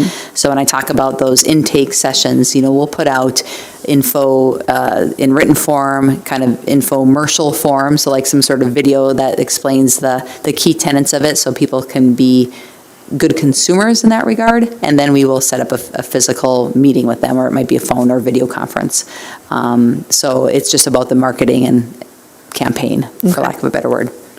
Lastly, I just, perhaps when we bring it back to this committee or this board for action, I don't know how close of a cost you could get, but I think a cost would be helpful to just understand those staff positions. And then related to the staff position, my concern is that we're an extreme staffing shortage now. So I think one might say, if we're adding in another school, how do we hire the appropriate resources for that school while also being really short on staff now? Yeah, I mean, from the latter, we really don't need that person to live geographically in Grand Forks Public Schools. Even when I talked about those face-to-face demonstrations of learning, we can have other staff be there to facilitate those sorts of experiences. So I actually think this casts our net wider. We have teachers who have reached out to me expressing interest and kind of asking if there's an opportunity. Some of those teachers are current teachers on contract. Some of them are teachers who taught during the virtual academy times and haven't returned to our schools, but they are still good educators and they know how to work in those environments quite well. Some of them have their own health challenges that they just don't want to take the risk of being around all the germs in our buildings. So I think that I'm confident that we're not going to be, kind of stealing our own personnel capital in a way that's detrimental to the system. Did I answer your question? And yes, to the cost thing. We have some preliminary numbers. A lot of it depends on enrollment, quite honestly, but I can give you some range of ideas. Yep. Any further clarifying questions? Go ahead, Josh. Just a couple questions. First of all, the intent would be that we are enrolling any and every student that desired student and family, correct? So we're not having to turn away Any students? Okay. And then secondly, technology-wise, computers needed, internet access, so on and so forth, would we be putting in a number there too if we had an instance where we needed to assist with access to technology or the connection? We would be able to do that, so we give the ability for any and every student to participate in Correct, this? we'd break down that barrier for sure. Okay, thank you. Go ahead, Cynthia. I'd almost, so in the policy that we're going to be voting on at the end of the meeting, it says something about a student manual. And so I'm sure you're going to have to develop that one just specific for the virtual school. I'm a little concerned about having it come to the board table without some of those dollar figures because of where we are financially. So I don't know if it's a possibility to do a two-tiered, like another discussion as you get just a little bit more fleshed out, just a recommendation. And perhaps that's some information we could share with you in the Friday focus, or I could respond to the general cost right now, the general predicted cost right now, but it's all hypothetical because we don't know about enrollment. Then maybe in the Friday focus to give us that information. I mean, did you answer Josh's question about a general cost? Who asked the general, or you? It was Amber did, yep. I did not respond to that. I said we could get those numbers to you. Okay. Well, I think if when you bring it back for approval, if the costs are a lot higher than we think, we always can vote to delay it and talk about it at a third time. If something like that comes up, it's the prerogative of the board when it comes for action. So I just had one comment and a question at the end. You know, when you talk about virtual learning during COVID, our school district really didn't do a whole lot of virtual learning compared to other school districts. I mean, I'm thinking more of the coasts, both the east and west coast. There were some of those school districts that had virtual learning for 12 months or 18 months. I'm assuming the gurus at the white universities across the country have done some research on some of that stuff. And is there some do's and don'ts that have come out of the research that they've looked into some of those schools? Because our district, yeah, we did virtual at the beginning in 2020, but then in the 2020-21 school year, we had 17 days of virtual learning. So I don't think we ever did it continually like we're talking about here. So I'm just thinking that, are there lessons learned elsewhere that did a lot longer virtual learning, and is that research out there that you know of? Yeah, well, first of all, we had our full-time online secondary enrollment for that full year of COVID was around 800 students. And so we learned a lot. I had a teaching staff of 15 at that time, an additional paraeducator, and then a lot of people on call, kind of on the phone a friend. So we did learn an awful lot during that time that we will apply as far as the successes in the skin knees. But yes, to answer your question, there's been an awful lot of research, and some of the best practices are rolled into this proposal right now, and rolled into the proposals that are around the state. You know, making sure that there is somebody monitoring, even our most, you know, and Ryan's a good example of that. You know, Ryan is a really accomplished student. I think we can all see that in front of us, but I know that he cares about his grades and he's invested. And if he's saying something that as profound as, if kids aren't encouraged to reach out, they won't, we know that dynamic. So best practice is to make sure there's somebody monitoring them, reaching out, engaging with them, et cetera. So yeah, definitely a lot of that is already built into this plan, Dr. Lund. Thank you. Any final thoughts? Thank you. Important stuff. Let's move on to item 5D, which is request for reconsideration of instructional resources, electronic pages 50 through 80. I am not going to read any of this. You guys have it in your packet. You notice in the cover memo I sent, the complaint was not over a year ago. It was almost a year ago, but it was May 19th. And there were 6 books that were questioned. Those, as I stated earlier, those 6 books have been removed from the library and are not in circulation. Per our policy, there was a committee that was commissioned, and when you look at our policy, there's certain people that have to be on that committee. And the committee concluded that all 6 of these books books should remain in their respective libraries. The next phase is that it is incumbent upon the school board to weigh in on this as well. And you notice that towards the end, there's a item number 9 states that the board shall read the challenge material before acting on the recommendations. There's been some discussion, and people have taken that to mean more than one thing. Some people look at that and mean that just means to read the challenged pages of the book. Other people have taken that to mean that means to read the challenged book as a whole. I don't think it's clear from the number of people I've talked to. I think it's unclear. What I would suggest is if you as board members are only going to read the challenged pages, be careful about context, because you don't necessarily have a good context of that information, so you may want to read more than that. But I think there's some people that have wondered about that. So our charge is to read the material, and then after we've all read the material, get back as a board at an open meeting to discuss and make recommendations on that. What I would request of all of you is that once you're done reading the material and are ready to discuss it, either let Cindy or I know, so that once everybody's had a chance to read it, then we can put it on the agenda for a board meeting. Okay? And now I'll open it up to questions. Go ahead, Amber. I appreciate the policy being included in here. I think we've taken a really big step as a board to go through our policy committees, and we obviously have policies and supplemental material in place so that they're really outlining the processes. In this case, I think unfortunately the district made a mistake in bringing this complaint forward, because I don't believe that the complainant completed the form. And in our policy, it says that the only way that this moves forward is a completed form, and on each of the applications, there's a question that hasn't been completed. So I'd make a motion to decline this request, and if the complainant wants to come back with completed forms, we can review it at that time. I'll second that. Well, I have to hold off a second. So we are in a discussion phase. We're not in an action phase on this at all.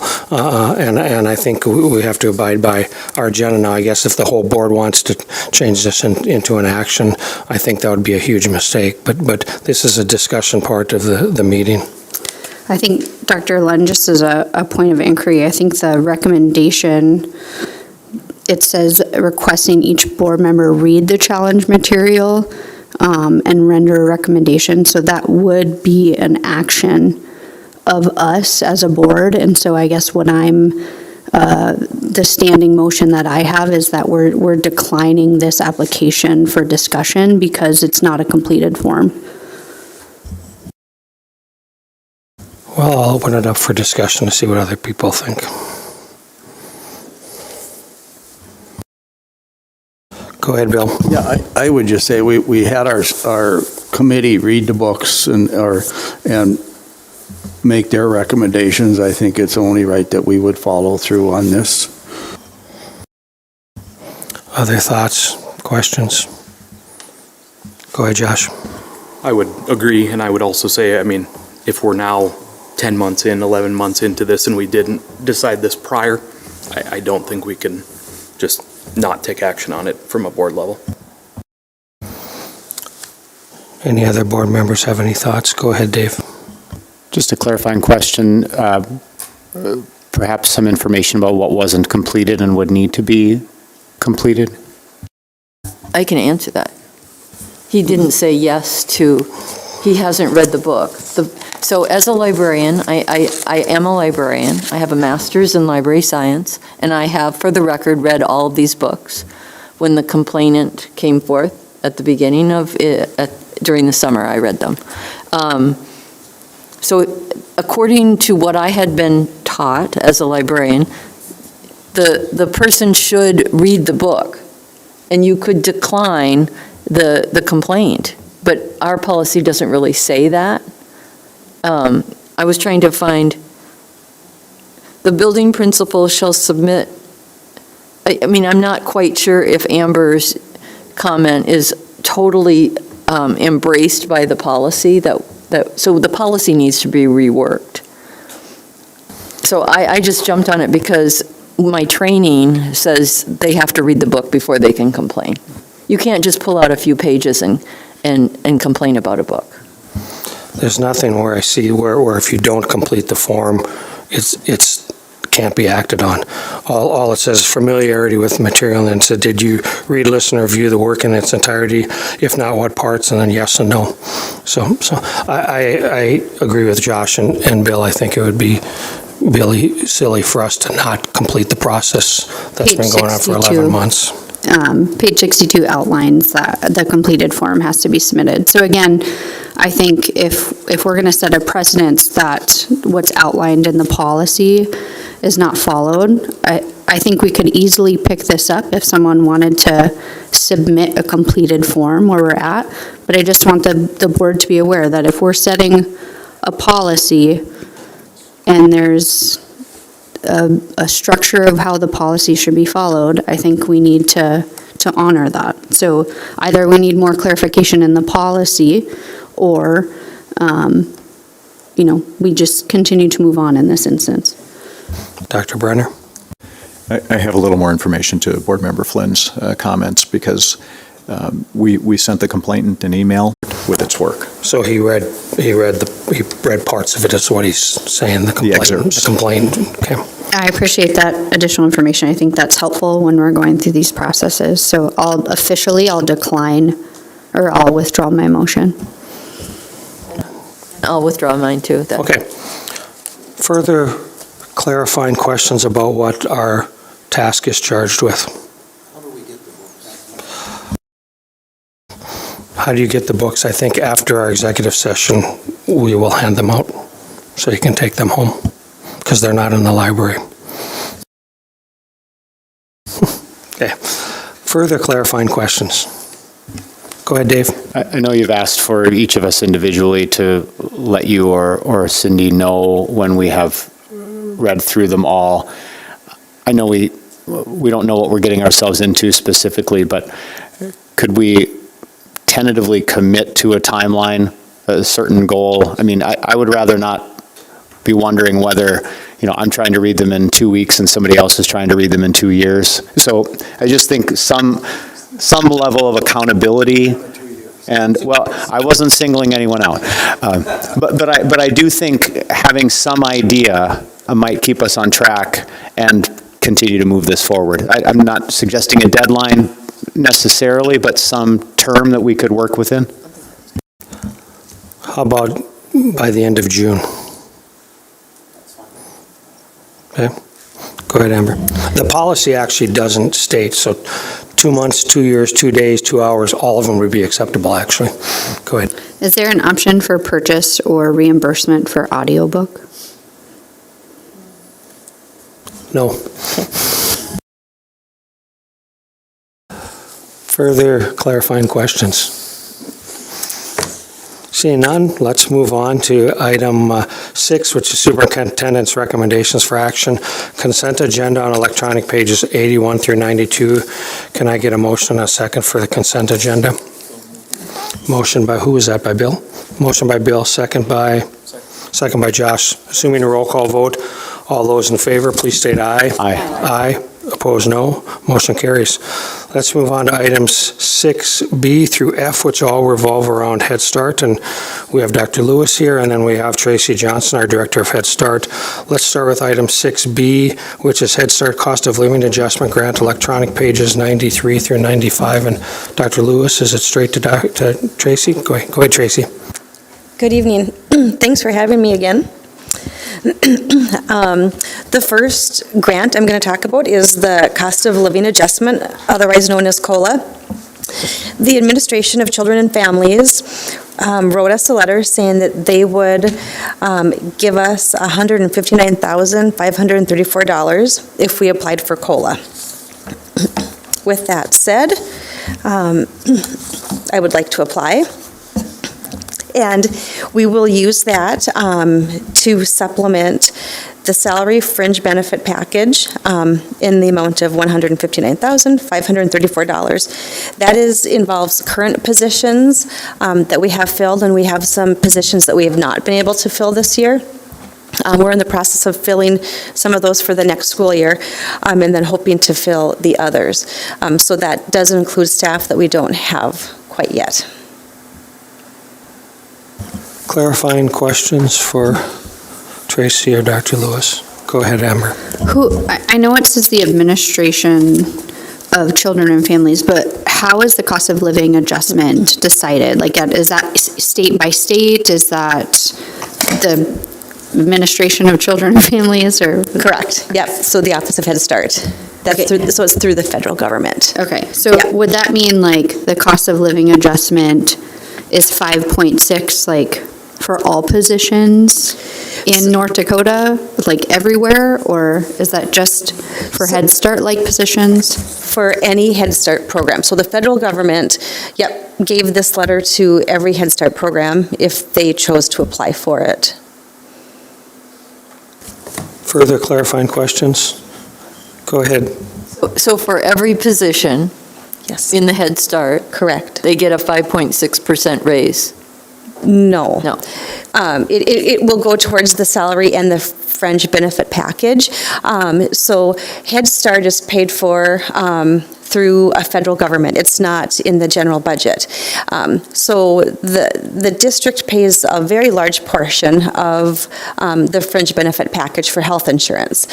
So the Head Start budget pays the portion for the Head Start staff that the general budget pays for somebody working at Kelly Elementary School.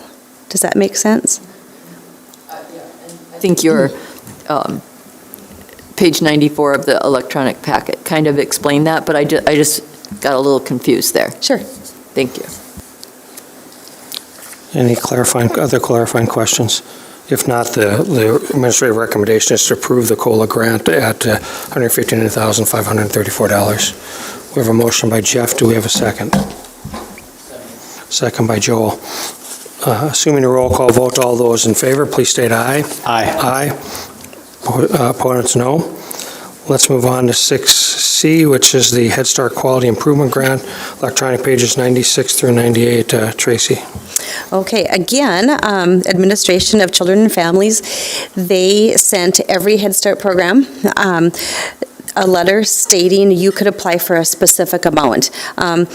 They come up with a per child dollar amount, and so what that quality improvement dollar looks like for the Grand Forks Head Start program is $52,925. Typically, the quality improvement grants are to an incentive to increase our budget. So typically our budget is the same year after year unless the Administration of Children and Families gives a quality improvement. Historically, it's been about every 10 years that they've given that to a Head Start program, but this is the second one in the last 3 years.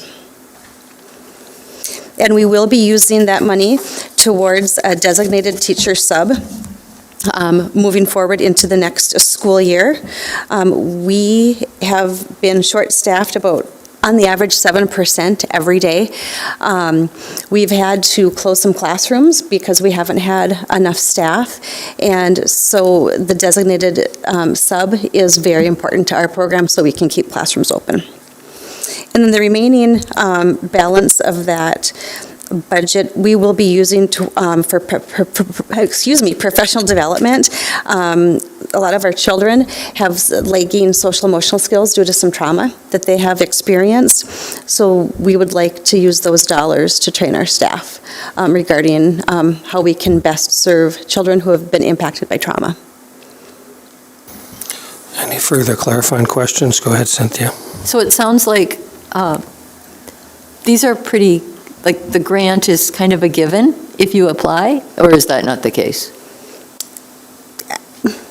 I mean, I don't want to make it sound cushy, but do you know what I mean? I've not been turned down since I've been writing these grants. I can't speak to other programs if they have been turned down. Yep. Any other clarifying questions or comments? Seeing none, can I get a motion to approve the administrative recommendation? So moved. Moved by Dr. Schaap, second by Dave. Assuming a roll call vote, all those in favor, please state aye. Aye. Aye. Opposed, no.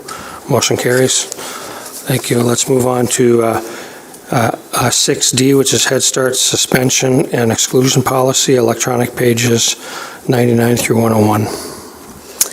Thank you. It is in the Head Start performance standards that we will not expel or unenroll a child due to a child's behavior. The program severely limits the use of suspension due to a child's behavior.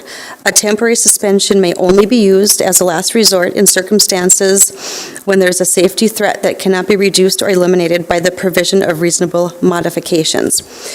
We do not expel or unenroll children, but we do have children that have challenging behaviors that have impacted the entire classroom and have resulted in some pretty significant injuries to other children and staff. With that said, we have a mental health consultant or coordinator on staff, and we consult with an agency in town. We always are working with parents on those lagging social emotional skills in the classroom and also in the home. And in a 7.5-hour day, sometimes that's just too much for a 3 or 4-year-old. I would say we've had 3 children that we have modified their school day this year, 2 due to behavior, and 1, it was an EL student, and it was the father who wanted us to modify his day and then gradually increase it as he became used to the programming. And currently, right now, we just have 1 child who has a modified day, which is an 8 to noon time frame. And with the performance standard stating that we will not expel a child or suspend a child. This policy was suggested by our Regional 8 representative when I've addressed the concerns with her regarding some behaviors in the classroom. And the only time that we would ever suspend would be if we just can't get that parent or caregiver on the same page, that they wouldn't be working with us on these issues. Again, that's never happened. We have pretty good working relationships with our families. Clarifying questions, comments? If not, the administration recommendation is to approve the suspension and expulsion policy. So moved. I have a motion. Do we have a second? Second by Jeff. Assuming a roll call vote, all those in favor, please state aye. Aye. Aye. Opposed, no. Motion carries. Let's move on to item 6E, which is Head Start Storm Day Exclusion Policy, electronic pages 102 through 104. Thank you. Our children are served 1,020 hours throughout the 9-month school year in a 100% center-based program. And when we have storm days, the Office of Head Start wants us to make up those hours. Our school day runs Monday through Thursday, 8 to 3:30. When you look at teacher contract, it's really hard to give teachers that prep time, Monday through Thursday. So Friday is the teacher's prep day. They also have an assistant teacher that helps them prep because I take a lot of their time on Fridays for meetings, MTSS meetings, staff meetings, some professional development. So with the storm days that we've had, it makes it really hard in our calendar to make up these hours and abide by teacher contracts. So we would like to follow suit with the school district and have e-learning days. And what that has consisted of, we use CSign Seesaw as our online platform. And so our teachers post a lot of activities in regards to math, science, literacy, and gross motor. They have a Zoom meeting, read aloud. They will post other little music and song videos, dancing videos that we do in the classroom. In addition, we do send paper and pencil packets home. And we have a monthly calendar that has different activities that the families can do at home. Again, because our children are so little and typically don't sit in front of a computer by themselves, they need the assistance from their parents. So this is not an expectation that parents do the online learning, but an opportunity if their schedule allows them to. Clarifying questions? Did the feds in Denver, are they okay with this policy? Or have we not approached them? Well, that's a good question. My policy council has approved it. I'm requesting the school board to approve it, and we'll see what they say. Do we have a motion and a second for this? I will make the motion, but I wanted to just clarify that. That Well, helps. let's get a second then, if you made the motion. Can we have a second? Second by Bill. Go ahead, Dr. Schaap. Sorry. So you help with this because I struggle with the e-learning aspect, but you just said it's not required. Correct. It's optional. Yep. Just based on kind of those days right before Good Friday and Correct. all of that. I Yes. just knew that some families were really struggling with that. And they don't all have computer access, so. Right. Yeah, so I appreciate that. Absolutely. Any further clarifying questions? If not, the motion and the second was to approve the administrative recommendation to approve the storm day exclusion policy. Assuming a roll call vote, all those in favor, please state aye. Aye. Aye. Opposed, no. Motion carries. Thank you. Let's move on to the last of the Head Starts policies, 6F, Head Start eligibility, recruitment, selection, enrollment, and attendance policy, the IRSA, or however you want to pronounce it, Yep. electronic pages 105 through 107. Thank you. We do have the selection criteria. What we do is give 4-year-olds a higher level of points because we believe that we want to get them into our door and give them that educational opportunity before they go to kindergarten. We're looking at this time of the school year and when we've had some children drop. We have 3 openings right now.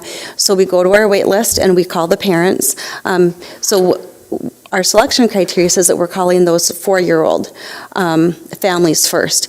And what typically happens is the parents will say, you know, I don't want to lose my daycare for 1 month of school, and then I need to find some other alternate daycare for the summer before they start kindergarten. And so we believe that it would be in the best of the students to give those priorities to those 3-year-olds when we're looking at 25 or less contact days to the end of the school year. So giving those higher points to those 3-year-olds, knowing that we're going to give them just a little 1-month snippet of what school looks like, and then they will return in the fall. Clarifying questions from board members?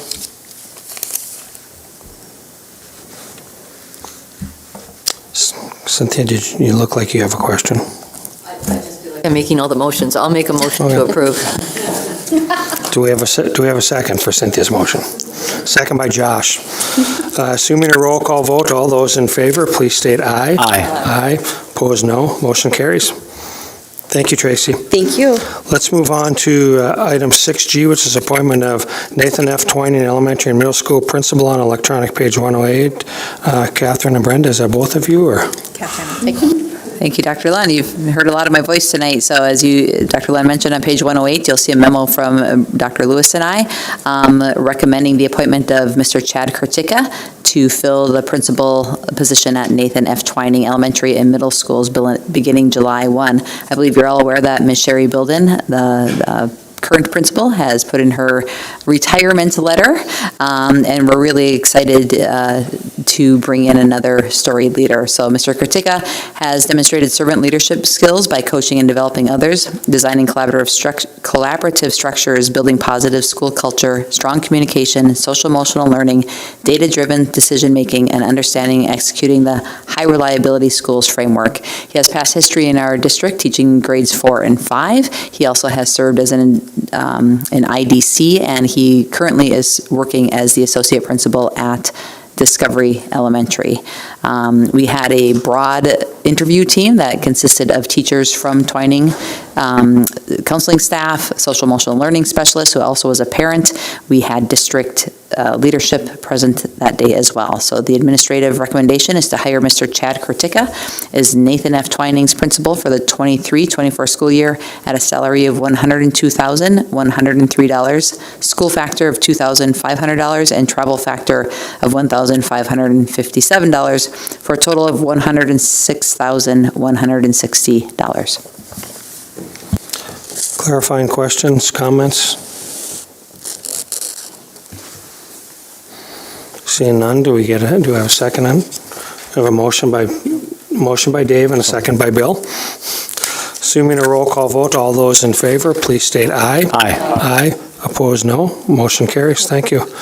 Let's move on to item 6H, which is consideration of received proposals for student transportation services, electronic pages 109 through 112. And Brandon, is this you, or is it Bill, or both of you? Or? It just came from the Finance Committee. Came from the Finance Committee to recommend the selection of Valley Bus to be our transportation service for next year. And I think if anybody has any questions over on page, I think it's 112, I'll let Brandon walk through that if we want to do it, since he put it together. Now it's to you, Brandon. I appreciate the opportunity. Thank you, President Lund, Bill, members of the board. Also, just a quick note, Cindy, I think our consultant, Tom Watson, is available, just in case there are any questions, but I'll make presentation of some of the findings. So as you know, it's been a little bit of a process here, just soliciting responses. The memo gives a quick timeline to all that, but it's worth kind of highlighting here that we had set original bid date of February 14th. At the time, we received just a one bid from Dietrich. And at the time, on March 6th, the Grand Forks School Board rejected that sole bid, primarily due to high costs presented. And at the same time, board reauthorized a procurement process, providing notice and solicitation of further quotation. We had received then responses from Valley Bus and Harlow. The document that you see attached here is a summary, and I can't underscore it enough. It's kind of a moving target, and it's hard to make all these things apples to apples because each quotation is unique. But I will kind of introduce the item and just kind of show you how that's done. So firstly, when it comes to student transportation services, the contracts have been broken out for different unique groups, and you'll see them listed there on the left of that document, Group 1 through 5.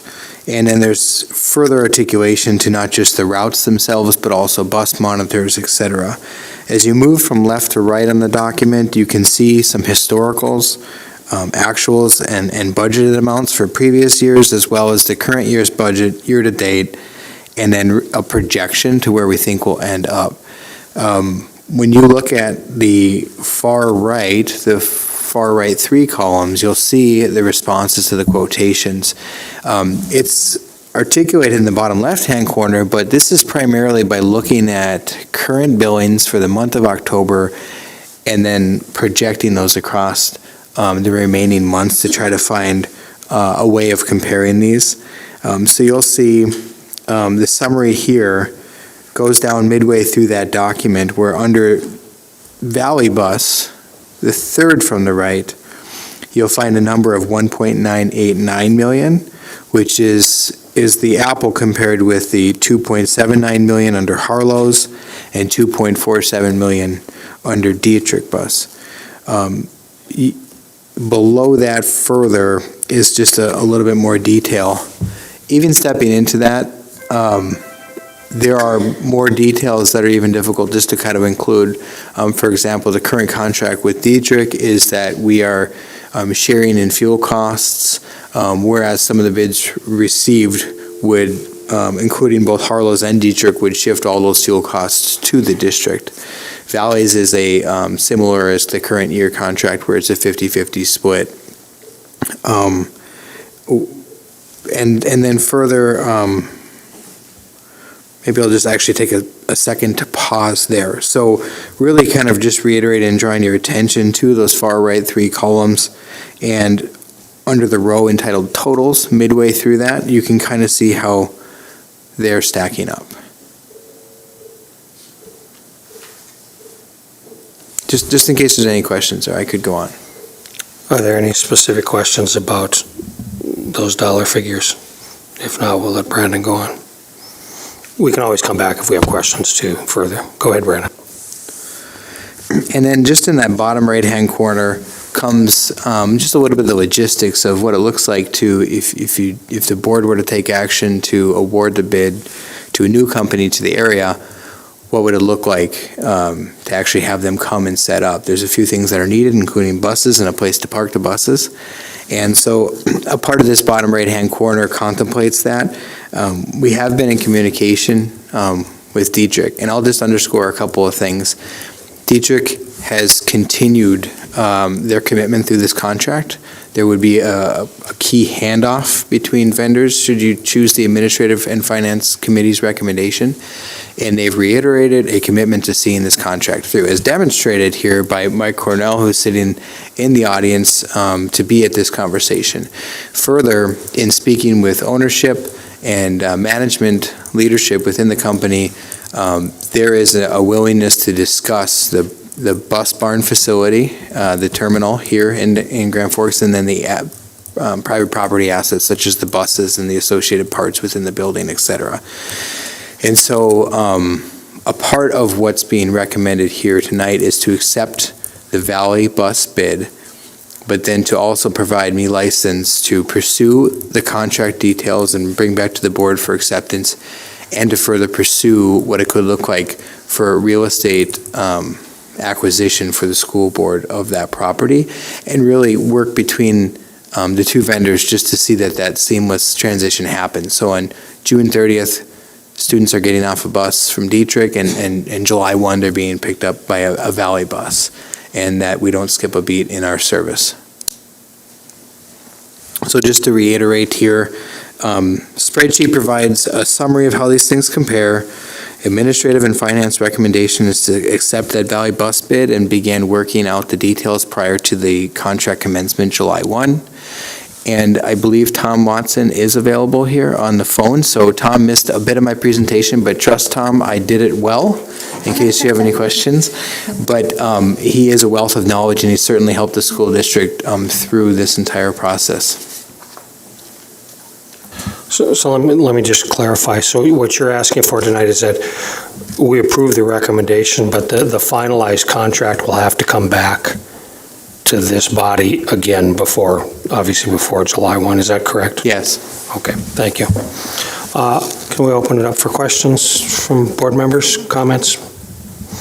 Maybe start with the Finance Committee people if they have any further comments. The one thing we talked about is the dealing with Dietrich on the bus barn and the property, because if for some reason we get into this over in a couple of years and Valley Bus doesn't quite work out for us, and we end up going our own way and buying our own buses and running our own system, at least we would have the property and the barn to store those buses. And that's something we can work out with whether we purchase it through a long-term plan and then work with Valley Bus on renting space out there to help us with the payments of it. So that's the second phase of it. First one was to accept Valley Bus and get them working on the whole thing moving forward. So we're ready to go come July 1st. Other Finance Committee member comments? Go ahead, Amber.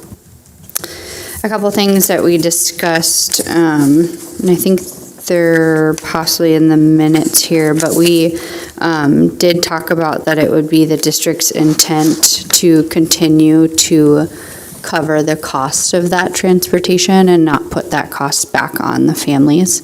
And so just as we look at these numbers, that would be absorbed by the district. And we also talked about how would the recruitment and training look, and so there was some discussion from Tom that he provided some insight into Valley taking that over and what would they do. Again, looking at that transition between June and July potentially. So just wanted to state for the record that cost would be absorbed, so we wouldn't have to ask parents to pay. Cynthia? I had asked, and one of them is noted in the minutes, whether West Fargo and Fargo Public Schools were satisfied since they are using Valley Bus. And it's noted in the minutes there that West Fargo said that they were satisfied, and then I heard from Dr. Brenner that Fargo Public Schools is also satisfied with Valley, which, I mean, when they're right there, we should ask, right? Josh, did you have any comments at all? Okay, and let's open it up to other board members if they have any other clarifying questions or comments. My only question is, it would be a one-year contract with Valley. Yeah, North Dakota Century Code's a little wonky around this, but you can really extend up to 7 years, but we'd be going contract from July 1 through June 30. 1 year. Anticipating that if things work out okay, that you might be able to extend it the next time. Yeah, there's a pretty prescriptive process on how to do that, but just like we've had a great relationship with Dietrich, it would take similar process into the future. Further clarifying questions? If not, could you tell me again what the motion is, Brandon? Yeah, motion requested is to accept the Valley Bus bid and provide me that license to get a little bit more detail about, well, to get that contract back in front of you, but then to negotiate what possible purchase of the terminal would be. Got to be a better way to say that, huh? Okay. I think we understand that, though. Okay. If there's no further questions, can I entertain a motion in a second? We have a motion by Bill. Do we have a second? Second by Josh. Assuming a roll call vote, all those in favor, please state aye. Aye. Aye. Opposed? No. Sorry, I hesitated there because at the very end I realized, we haven't let Tom talk at all. And now we've already voted. But Tom, do you have any final thoughts for us now that we're already done? Mr. Chairman, thank you very much. I'm pleased with your vote. I think it's a smart vote for all the reasons that were described. And you'll always, just like schools, you will always use school buildings. You'll always use buses, and a place to store them is always a good thing. And we have a current contractor that's been working with us to make that transaction happen. So that's a good thing as well. But I appreciate working with you through this particular matter. Thank you. Well, we appreciate the work you've done, not only just this year, but through the years in the past for some of us that have been on the school board for a while, so thank you. Let's move on to item 6H, which is the Finance Committee report, consideration of received, I, General Fund Financial Statement, electronic pages 113 through 122. Brandon. Thank you, Chairman. President Lund, members of the board, just a quick recap on the cover memo here. First 9 months of the fiscal year, revenues were $93,657,000, whereas expenditures is $76,863,000. So that puts revenues over expenditures at $16.79 million. This is the high tide, the high water mark of the district budget, and you'll see this draw down now, especially ahead of summer when a lot of teachers leave for the summer and take their final paycheck for the year. Just a quick highlight, revenue continues to come in, especially at the local sources, this front end of the calendar year, those come in, whereas state sources, the vast majority of those have come in, and then those federal sources are reimbursement based, so they'll continue to come in right up to the fiscal year end. Just jumping to our second report, which is on page 117 of the electronic packet. This is where we include a few notes just to draw out, and you'll find those on the second page of that report, or page 119, and those are associated with some of the ESSER dollars. That's been the case for a little while on these reports. Textbooks, curriculum, purchase services, and then lastly, legal services. As we continue to recruit talent from international places, there's more legal work that's required and involved with that. On page 120 is a graphic representation of general fund revenues with the three bars in order of the fiscal year 2 years ago, last fiscal year, and then the current fiscal year.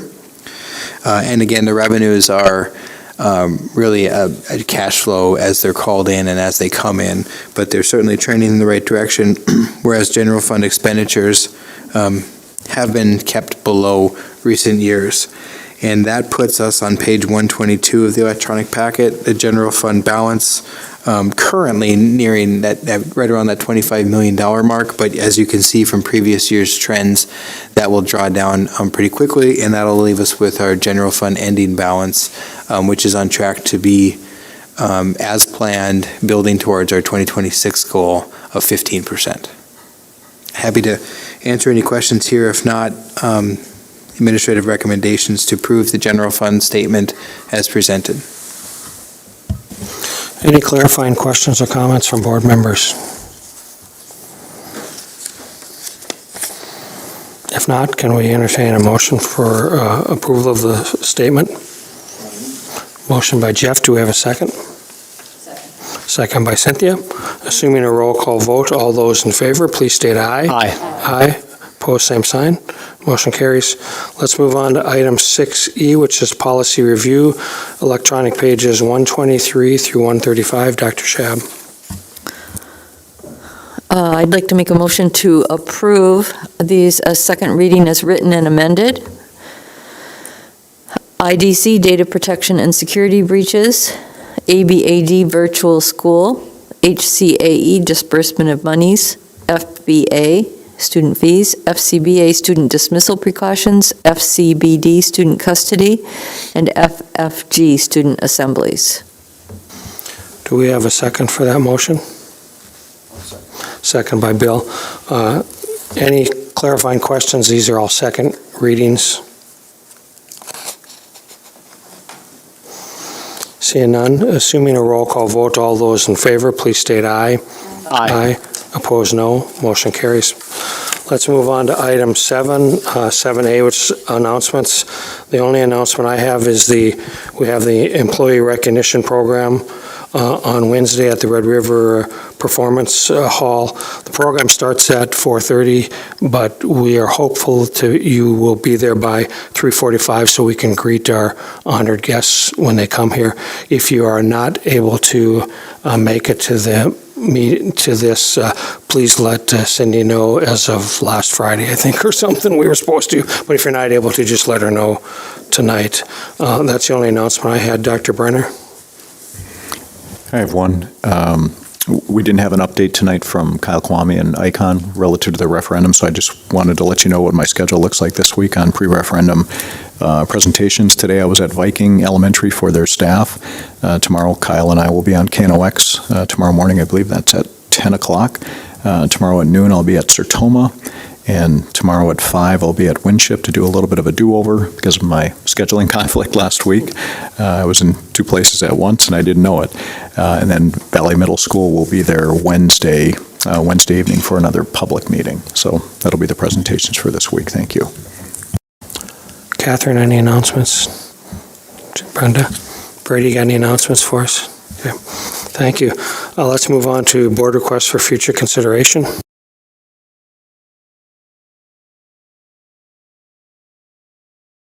Seeing none, let's move on to item 7C, school board norms. How did we do, Jeff? We did splendidly. Is that a letter grade or a description? Okay, thank you. So let's move on to item 8, which is the executive session, and I have to grab my information here.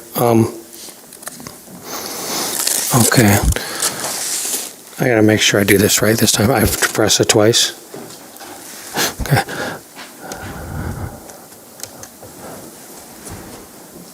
Hey, it's going, so. The school board is going into executive session for the purpose of discussing negotiating strategies for contract negotiations. The legal authority for closing this portion of the meeting is North Dakota Century Code Sections 15.1-16-22 and 44-04-19.1. At this time, I would ask for a motion to hold an executive session to discuss negotiating strategy or provide negotiating instructions for contracts which are currently being negotiated or for which negotiation is likely to occur in the immediate future. So can I get a motion and a second to go into executive session? We have a motion by Jeff. Do we have a second? Second by Josh. Assuming the roll call vote, all those in favor, please state aye. Aye. Aye. Okay. We will now ask the members of the public who are attending the meeting to leave the room. We anticipate adjourning the executive session and reconvening the portion of this, the open portion of the meeting in approximately 45 minutes, but I can tell you that when we reconvene, all we're going to do is end the meeting. Nothing else is going to happen after that, so.